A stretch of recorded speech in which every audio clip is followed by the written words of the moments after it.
भारत ए और Australia A के बीच जो प्रैक्टिस मैच है वो अब समाप्त होने को है। लेकिन ये जो दो प्रैक्टिस मैच हुए हैं, जो पहला प्रैक्टिस मैच रेड बॉल से खेला गया था और जो दूसरा प्रैक्टिस मैच जो कि पिंक बॉल से जो अभी खेला जा रहा है, कुछ ही समय में वो ये भी प्रैक्टिस मैच जो है वो समाप्त हो जाएगा। लेकिन अब ये दो प्रैक्टिस मैच हम इस वीडियो में बात करेंगे, क्या भारतीय टीम को पहले टेस्ट मैच की प्लेइंग 11 मिल गई है। क्योंकि अगर हम देखें दोनों प्रैक्टिस मैच में, तो दोनों प्रैक्टिस मैच को अगर हम देखें तो दोनों प्रैक्टिस मैच में जो बल्लेबाजी है, भारत के बल्लेबाजी है, एक एक बल्लेबाज जो है उन्होंने रन बनाया है। भले ही एक इनिंग्स में रन बनाया हो, लेकिन हर बल्लेबाज के जो रन है वो आए हैं। विराट कोहली हालांकि ये दोनों प्रैक्टिस मैच में अवेलेबल नहीं हुए, लेकिन जिस तरह का कद जो विराट कोहली का है, विराट कोहली को प्रैक्टिस मैच उतनी ज़्यादा ज़रूरत नहीं भी है, क्योंकि जो लेवल उन्होंने सेट किया है। लेकिन अगर हम बाकी बल्लेबाजी की बात करें तो टेस्ट क्रिकेट में विराट कोहली के अलावा अगर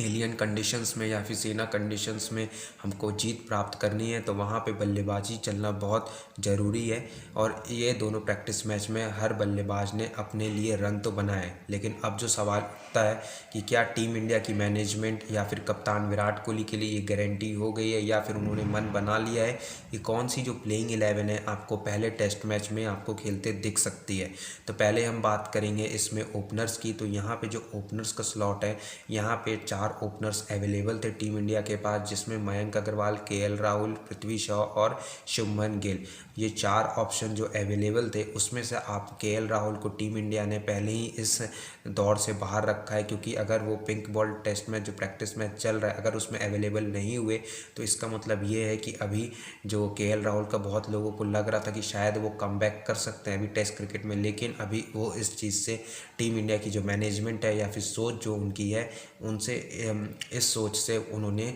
केएल राहुल को बाहर कर दिया है।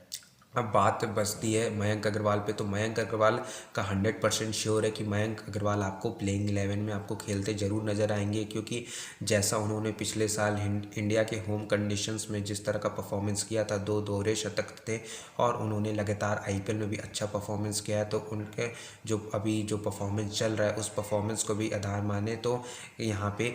रोहित शर्मा भी अवेलेबल नहीं है पहले 2 टेस्ट मैच के लिए, तो वहाँ पे मयंक अग्रवाल 100% वहाँ पे सेट बैठते हैं। अब बात आती है कि शुभमन गिल और पृथ्वी शॉ में से कौन खेलेगा। तो यहाँ पे अगर हम न्यूजीलैंड दौरे की बात करें तो वहाँ पे पृथ्वी शॉ को टीम इंडिया ने खिलाया था शुभमन गिल के आगे। लेकिन अगर हम वहाँ पे अगर अभी जो 2 प्रैक्टिस मैच हुए हैं वहाँ पे फिर से जो बार बार जो कमजोरी यहाँ पे नज़र आ रही है पृथ्वी शॉ की, कि उनका जो बल्ला है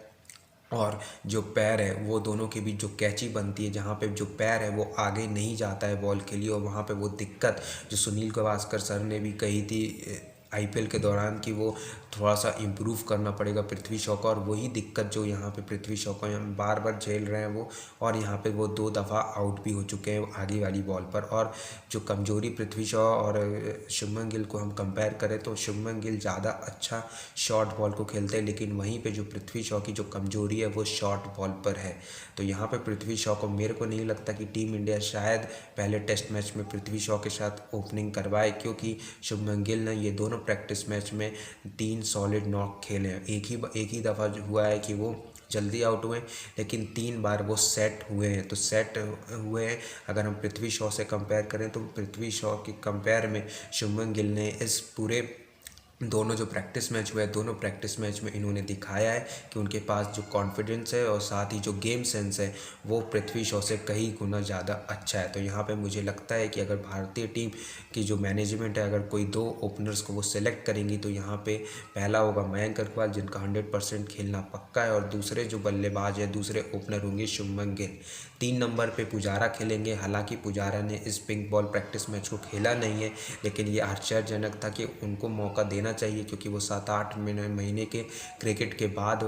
मतलब लॉकडाउन के बाद वो इस क्रिकेट खेल में वो वापसी कर रहे थे, उन्होंने आईपीएल भी नहीं खेला था। तो वहाँ पे आश्चर्यजनक रहा कि शायद पुजारा को वहाँ खेलना चाहिए था, लेकिन खेले नहीं प्रैक्टिस मैच। तो 3 नंबर तो पुजारा का खेलना पक्का है। 4 नंबर पे आपको विराट कोहली दिखेंगे, 5 पे आपको रहाणे, 6 पे हनुमा विहारी। और हनुमा विहारी के लिए एक चीज़ और अच्छी हुई है हनुमा विहारी ने इस पिंक बॉल टेस्ट मैच में कल शतक भी मार दिया। तो जो कॉन्फिडेंस है हनुमा विहारी का, हमेशा से उनका कॉन्फिडेंस अच्छा रहा है, क्योंकि उन्होंने विदेशी दौरों पे जैसे कि पिछले साल ऑस्ट्रेलिया में भी या फिर वेस्ट इंडीज़ में तो इनफैक्ट वो मैन ऑफ द सीरीज़ भी थे। तो वहाँ पे दोनों विदेशी दौरों पे हमेशा कॉन्फिडेंस देते आए टीम मैनेजमेंट को हनुमा विहारी, और 6 नंबर पे आप हनुमा विहारी के साथ जाएंगे। और साथ ही उन्होंने अभी एक विकेट भी लिया है, तो वो आपको एक स्पिन बॉलिंग का भी ऑप्शन देते हैं हनुमा विहारी। तो यहाँ पे एक चीज़ जो अच्छी हुई है हनुमा विहारी के लिए कि वो आपको बैटिंग और बॉलिंग दोनों से ऑप्शन दे सकते हैं। साथ ही वो आपके 6 नंबर के लिए एक स्ट्रॉन्ग कंटेंडर हैं, वो आपको एक सॉलिड बैटिंग लाइनअप में आपको वो दिखते हैं। तो 6 नंबर ये हो गया, लेकिन अब 7 नंबर का जो स्लॉट है वो सबसे बड़ा माथा रखने वाला स्लॉट होगा दोनों विराट कोहली या फिर रवि शास्त्री के लिए। क्योंकि अगर हम विकेट कीपिंग की बात करें तो विकेट कीपिंग में यहाँ पे साहा बहुत आगे हैं और वर्ल्ड के बेस्ट विकेट कीपर है, जैसा कि रवि शास्त्री ने भी पहले इंटरव्यूज़ में या फिर प्रेस कॉन्फ्रेंस में कहा है। लेकिन अगर हम बात करें बेस्ट दोनों में से बेस्ट बल्लेबाज कौन है पंत और साहा में से, तो यहाँ पे लोग कहते हैं कि पंत ज़्यादा अच्छा टैलेंट है, और साथ ही जो पंत के पास जो एबिलिटी है कि वो कम बॉल पे ज़्यादा रन बना सकते हैं, और नीचे लोअर मिडिल ऑर्डर में वो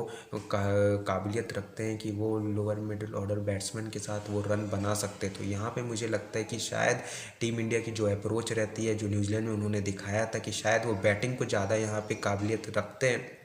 लेकिन अगर आप मेरे से पूछेगा तो मैं विकेट कीपिंग को ज़्यादा दूंगा तवज्जो, क्योंकि अगर आप एक कैच अगर आपका पीछे छूट जाता है तो वहाँ पे आप वो बल्लेबाज जो है वो कितना स्कोर कर जाएगा ये हम गारंटी नहीं कर सकते। इसलिए साहा को शायद खिलाना चाहिए, लेकिन टीम इंडिया की जो अप्रोच है या फिर जो मैनेजमेंट का जो थिंक टैंक है वो जो हमेशा ऋषभ पंत के साथ गया है, क्योंकि ऋषभ पंत में एक चीज़ जो साहा से ऊपर रखती है वो उनकी बैटिंग है, जो एबिलिटी है कम बॉल पे ज़्यादा रन बना सकते हैं, साथ ही वो अटैकिंग भी खेल सकते हैं अगर आपको चाहिए। जैसे कि कल उन्होंने आखिरी ओवर में उनको 19 रन चाहिए था शतक बनाने के लिए, उन्होंने 4 चौके 1 छक्का मार के जो शतक है वो पूरा किया, और 73 बॉल पे लगे 100 रन की पारी जो खेली, उससे क्या है जो कॉन्फिडेंस है ऋषभ पंत का भी बहुत उठा है कॉन्फिडेंस। तो ये अब टीम इंडिया के लिए होगा कि शायद वो ऋषभ पंत के साथ जाएं या फिर साहा के साथ जाएं। साहा के साथ जाएंगे तो वो कीपिंग के लिए जा रहे हैं, और पंत के लिए जाएंगे तो वो बैटिंग के लिए जा रहे हैं। अगर अब बचता है 4 स्लॉट जिसमें आपके 3 फास्ट बॉलर और 1 स्पिनर खेलेगा। हालांकि जो प्रैक्टिस मैच जो भी पिंक बॉल प्रैक्टिस मैच चल रहा है उसमें आपके चारों फास्ट बॉलर खेल रहे हैं, कोई भी स्पिनर नहीं खेल रहा है, क्योंकि यहाँ पे टीम इंडिया चाहती होगी कि शायद मौका दिया जाए सिराज को या फिर उसमें सैनी को कि जो अच्छा परफॉर्मेंस करे। लेकिन मेरे हिसाब से जो मैं टीम इंडिया की अप्रोच जानता हूँ वो पहले टेस्ट मैच में ज़्यादा रिस्क नहीं लेना चाहेंगे, सैनी और सिराज दोनों को वो नहीं उतारना चाहेंगे। तो यहाँ पर अगर 3 फास्ट बॉलर की बात करें तो उमेश यादव आपके तीसरे पेसर होंगे, और पहले 2 पेसर जैसे कि फिक्स है बुमराह और शमी तो आपके खेलेंगे ही खेलेंगे, पहली प्लेइंग 11 में होंगे ही होंगे। और उमेश यादव ने भी पहले प्रैक्टिस मैच में अच्छा गेंद डाला था, 5 विकेट्स भी झटकी थी, और साथ ही पिछले साल जो pink ball test match India में हुआ था उसमें भी उमेश यादव की 5 विकेट हॉल थी। तो उसमें ऐसा लगता है कि जो तीसरा पेसर का जो स्लॉट है पहले टेस्ट मैच के लिए वो उमेश यादव ने यहाँ पे फिक्स कर लिया था पिछले ही प्रैक्टिस मैच में। अब एक स्लॉट बचता है जो 8 नंबर की बल्लेबाजी है, जहाँ पे एक स्पिनर शायद खेल सकता है, क्योंकि टीम इंडिया नहीं चाहेगी कि वो चारों फास्ट बॉलर के साथ उतरे। तो यहाँ पे एक स्पिनर का जो स्लॉट है वो अश्विन ही खेलेंगे, क्योंकि अश्विन आपको बैटिंग का भी ऑप्शन देते हैं, साथ ही वो वर्ल्ड में नेथन लायन के बाद दूसरे अच्छे ऑफ स्पिनर हैं। तो यहाँ पे अगर रविंद्र जडेजा होते तो शायद मेरे को लगता कि रविंद्र जडेजा खेलते, क्योंकि उनकी जो परफॉर्मेंस चल रही है, साथ ही जो अश्विन विदेशी दौरों पे ज़्यादा काबिलियत नहीं रखते विकेट लेने की। लेकिन यहाँ पे अगर जडेजा फिट नहीं है तो मेरे हिसाब से अश्विन को ही टीम इंडिया खिलाएगी। तो जो प्लेइंग 11 थी मैंने आपको पूरी यहाँ पर क्रिकेट Q&A पर बता दी है। यही प्लेइंग 11 जो 2 प्रैक्टिस मैच और बीते परफॉर्मेंस को देखते हुए यही प्लेइंग 11 आपको खेलते नज़र आएगी। इसलिए जल्दी से क्रिकेट Q&A को सब्सक्राइब कर लीजिए, बेल आइकन भी जरूर दबाइए, दोस्तों में ये वीडियो शेयर करिए, साथ ही दोस्तों से भी ये चैनल को सब्सक्राइब कराइए। और भी आपके तमाम जो सवाल है वो सवालों को आप जल्द से जल्द कमेंट करिए प्लेइंग 11 पे, अपनी भी प्लेइंग 11 है वो भी कमेंट करिए। और जो भी आपके सवाल है इस टेस्ट मैच या फिर इस पूरे टेस्ट सीरीज़ से related, Border Gavaskar test series से रिलेटेड, वो सभी सवाल के जवाब जो है मैं यहाँ पे क्रिकेट Q&A पर देता हूँ। तो इसलिए जल्दी से सब्सक्राइब करिए।